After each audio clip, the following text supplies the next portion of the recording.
Marami sa inyo ang nagtatanong kung paano ba ako gumagawa ng mga instructional materials for teaching. So today, samahan niyo ako and let's make our own Marungko flashcards.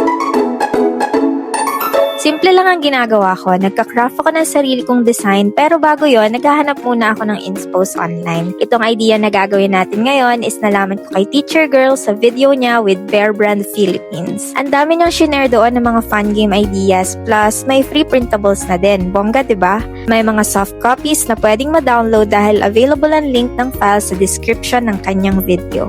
After printing, I'm adding my own twist sa design para mas colorful and personalized for my learners. Ayan, tapos na tayo sa ating flashcards. Pwede na natin itong gamitin for naming sounds or forming simple words. For sure, mag-e-enjoy ang mga kids na gamitan ng mga ito. Marami pang creative and fun ideas sa TikTok and Facebook page ng Bear Brand, pero mas maganda kung panoorin nyo ng buo ang mga videos nila sa YouTube.